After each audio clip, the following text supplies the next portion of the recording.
In today's video, I'm going to show you how to stop Facebook notifications in Gmail in a few simple steps. If your inbox is getting crowded with Facebook emails, this guide will help you take control and turn those notifications off fast. And if this video helps you out, make sure to hit the like button and subscribe for more quick tech tutorials just like this. Let's jump right in.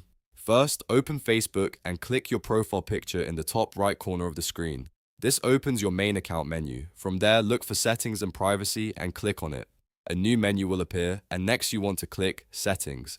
This takes you into your Facebook account settings, where you can control different parts of your profile, privacy, and notifications. Once you're inside settings, find and click Notifications. This is the section that manages how Facebook sends alerts to you. You'll see options for different types of notifications, including push, app, inte, tusanas, app, and email. Since we want to stop Facebook notifications in Gmail, the next step is to click Email. This opens the email notification settings specifically. Now you should see the option to control email notifications from Facebook. To stop those messages from showing up in Gmail, turn off email notifications. Once this is switched off, Facebook will no longer send those notification emails to your Gmail inbox, which helps keep your email more organized and easier to manage. If you want, you can also double check the rest of your notification settings while you're here, just to make sure Facebook is only sending the alerts you actually want to receive. That way, you can reduce unnecessary emails and avoid a cluttered inbox going forward.